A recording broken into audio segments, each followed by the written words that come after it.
Bismillahirrahmanirrahim. Assalamu alaikum class. Today we discuss the topic that is stock movement, how inventory can be purchased and how can we record it, and what are the general entries in which we record the inventory. All of these we are discussed in this chapter. Stock movement.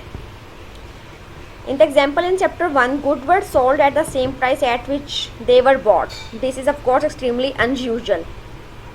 In fact, any new business doing this would not last terribly long. Business need to make profit to survive, as many .com. इसमें उन्होंने बताया हुआ है आपको कि जब भी हमने चैप्टर 1 में पढ़ा था कि जब हम चीज़ें ख़रीदते हैं तो हमें उस प्राइस पर ख़रीद, जिस प्राइस पे चीज़ बन रही होती है उस प्राइस पे हम उस चीज़ को ख़रीद लेते हैं। लेकिन ऐसे होता नहीं है कि जिस प्राइस पे चीज़ बन रही हो और उसी प्राइस पे हम चीज़ परचेज़ कर लें। अगर बिज़नेस ऐसे ही कर दें और अपने लिए कोई प्रॉफिट ना रखें, ऐसे हो नहीं सकता। अगर बिज़नेस ऐसे करेंगे तो उनको तो लॉस हो जाएगा। तो बिज़नेस क्या करते हैं, उन्हें अपने प्रॉफिट अर्न करने के लिए, ज़िंदा मतलब सर्वाइव रहने के लिए प्रॉफिट अर्न करना पड़ता है। तो जब प्रॉफिट अर्न करना पड़ता है तो उसके लिए वो चीज़ों को नॉर्मली जो गुड्स होती हैं उनको कॉस्ट प्राइस से ज़्यादा भी बेचते हैं। जब ज़्यादा प्राइस पे बेचते हैं तो उन्हें प्रॉफिट होता है, और जब कम प्राइस पे, कॉस्ट की कम प्राइस से बेचते हैं तो उन्हें लॉस होता है। तो ये सारा हम लोग डिस्कस करेंगे इस चैप्टर में कि इन्वेंट्री होती क्या है और किस तरह इन्वेंट्री को रिकॉर्ड किया जाता है। तो भी देखते हैं नेक्स्ट क्या है। Normally goods and services are sold above cost price, the difference being profit.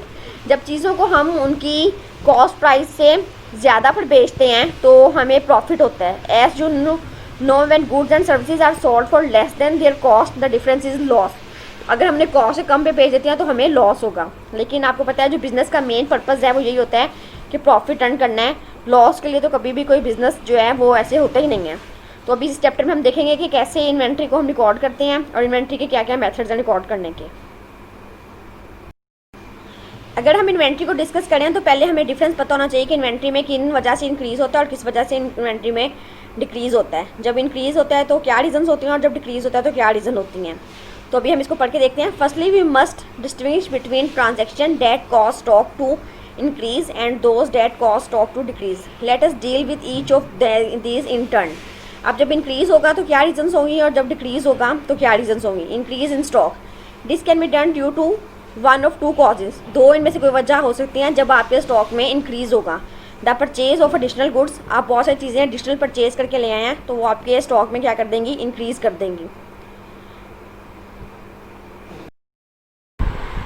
अभी तक देखा बेटा हमने कि इंक्रीज इन स्टॉक जो है उसमें दो रीजंस की वजह से होता है। एक परचेज ऑफ एडिशनल गुड्स हम पहले डिस्कस कर चुके हैं। The second one is the return into the business of good previous sold. The reason for this are numerous. The goods may have been the wrong type, they may for example have been surplus to requirement और fault. Increase in stock में हमने दो चीज़ें देखी। The purchase of additional good, जब हम चीज़ें ज़्यादा से ज़्यादा परचेज करते हैं तो हमारे स्टॉक में क्या होगा, ऑटोमेटिक आपको पता है कि जब हम ज़्यादा से ज़्यादा कोई चीज़ परचेज करते जाएंगे तो वो हमारे स्टॉक में क्या हो जाएगा, इंक्रीज़ हो जाएगा। दूसरा चीज़ें कब होंगी हमारे, increase the return to the business of good previous sold. जो चीज़ें हमने पहले सेल की थी वो हमारे पास दोबारा वापस आ गई हैं। वो किसी भी वजह से हो सकती है, उसकी बहुत सारी रीजंस हैं।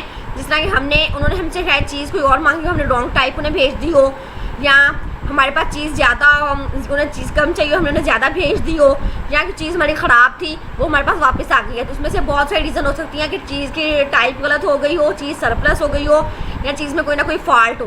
तो इसके बाद वो चीज़ें जब हमारे बिजनेस में दोबारा वापस आ जाएंगी तो हमारे स्टॉक में क्या हो जाएगा, इंक्रीज़ हो जाएगा। जैसे सपोज एग्जाम्पल लेते हैं कि मैंने आपसे कोई चीज़ ली, अब वो चीज़ मुझे चाहिए, मैंने आपसे 300 पेन्स मंगवाए, आप लोग मेरे साथ बिजनेस कर रहे हैं, आपसे मैंने 300 पेन्स मंगवाए और 300 पेन्स मुझे चाहिए नहीं थे, मुझे सिर्फ 250 चाहिए थे। तो जब मैं 50 आपको दोबारा रिटर्न कर दूंगी, वो आपके स्टॉक में, पहले जब मैंने परचेज़ कर ली तो आपके स्टॉक में कमी हुई क्योंकि वो 300 के 300 मैंने परचेज़ कर लिए।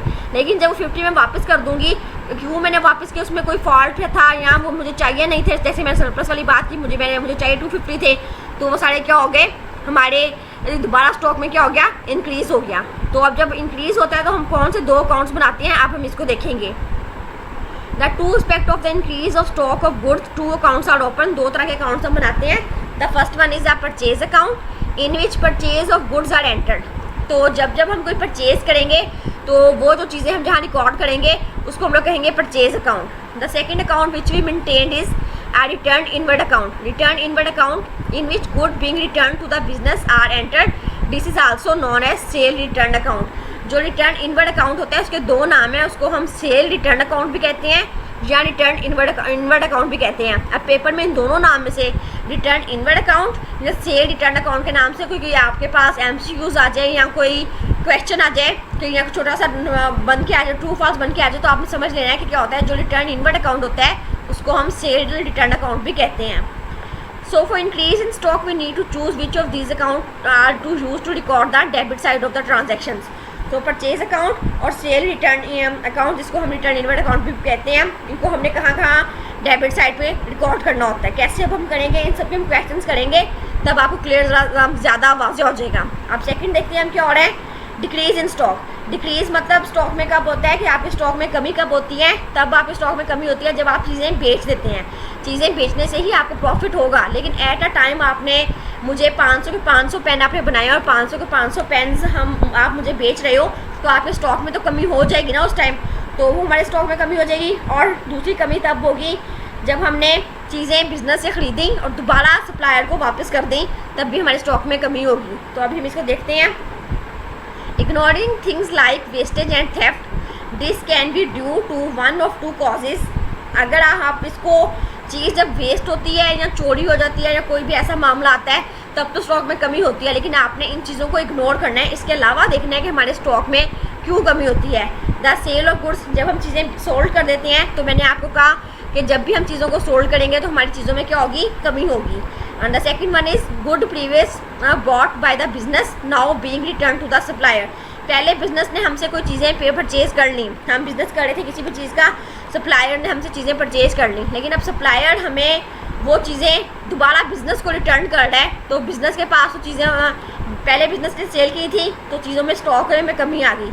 अब वो जो सप्लायर है वो दोबारा हमें रिटर्न नहीं कर रहा, वो बिज़नेस को दोबारा रिटर्न कर रहा है, तो ये भी हमारे स्टॉक में क्या हो जाएगा, डिक्रीज़ हो जाएगा। तो इसके लिए हमें क्या करना पड़ेगा, हमें दो अकाउंट इसके लिए भी बनाने पड़ेंगे। पहले जैसे हमने परचेज में 2 अकाउंट बनाए थे, purchase account and purchase inward account, जिसको हमने सेल रिटर्न अकाउंट का भी नाम दिया था। But now we see that how these 2 account are maintain when the stock is decrease.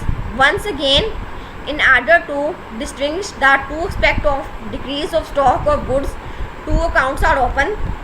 2 तरह के अकाउंट्स हम जो हैं बनाएंगे। कौन कौन से? A sale account in which sale of goods are entered.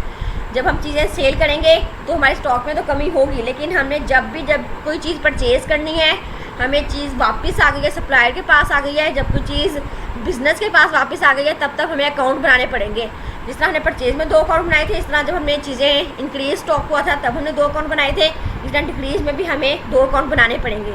The first account is sell account and the second account is return outward account in which goods being return out to a supplier are entered. This is also known as purchase return account. हमने कोई चीज़ purchase की थी, हमें वो चीज़ वापस नहीं आई, तो दोबारा हम वापस कर रहे हैं, तो हमारे स्टॉक में क्या हो जाएगी, कमी हो जाएगी, जिसको हम दो नाम देते हैं, purchase return account and return outward account. कोई भी चीज़ हमने परचेज़ की थी लेकिन वो हमें पसंद नहीं आई या कुछ भी, वो हमने उसे वापस करने हैं, तो जब वो उसे वापस करेंगे तो इसके 2 नाम है, return outward account and return purchase return account. Next देखते हैं क्या है। So for decrease in stock we need to choose which of these 2 accounts to use to record the credit side of the transactions.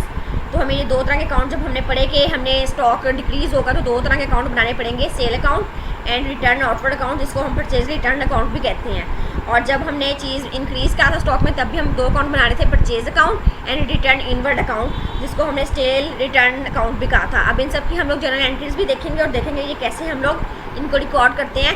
तो numerical जब करेंगे तो clear आपको हो जाएगा कि क्या क्या हम इंक्रीज़ हो रहा है स्टॉक में या डिक्रीज़ हो रहा है, वो आपको एंट्री दे के और लाइन पकड़ समझ आ जाएगी। तो अभी तक हमने ये कुछ पढ़ा है कि हमारे पास स्टॉक जो होता है वो इन्वेंट्री, जब हम ज़्यादा इन्वेंट्री क्या होती है, इन्वेंट्री जब हम किसी चीज़ का बिज़नेस कर रहे हैं और चीज़ को जब हम अपने वेयर हाउस में ला के रखते हैं, हमें उसका बिज़नेस जो कर रहे हैं, तो हमें वेयर हाउस में जो हमारी जो स्टॉक पड़ा है या इन्वेंट्री पड़ी है वो हमारा एसेट है। अब एसेट में जब 2 तरह से इंक्रीज़ भी हो रहा है और डिक्रीज़ हो रहा है। इंक्रीज़ जब हो रहा है जब हमने परचेज़ करते हैं कोई चीज़ या कोई चीज़ हम बिज़नेस को वापस कर देते हैं, तो हमारी स्टॉक में इंक्रीज़ होता है। डिक्रीज़ तब होता है जब हम चीज़ें सेल कर देते हैं या हमें कोई चीज़ पसंद नहीं आई होती, हम दोबारा परचेज जो हमने पहले की होती है वो दोबारा वापस कर रहे होते हैं, तो वो हमारे पास डिक्रीज इन स्टॉक हो जाता है। दो रीजन हमने पढ़ ली। इनमें हम नेक्स्ट जो है देखेंगे कि कैसे हम इनकी एंट्रीज मेंटेन करते हैं। नेक्स्ट लेक्चर में हम ये डिस्कस करेंगे। आज के लेक्चर में हम सिर्फ इतना डिस्कस करेंगे।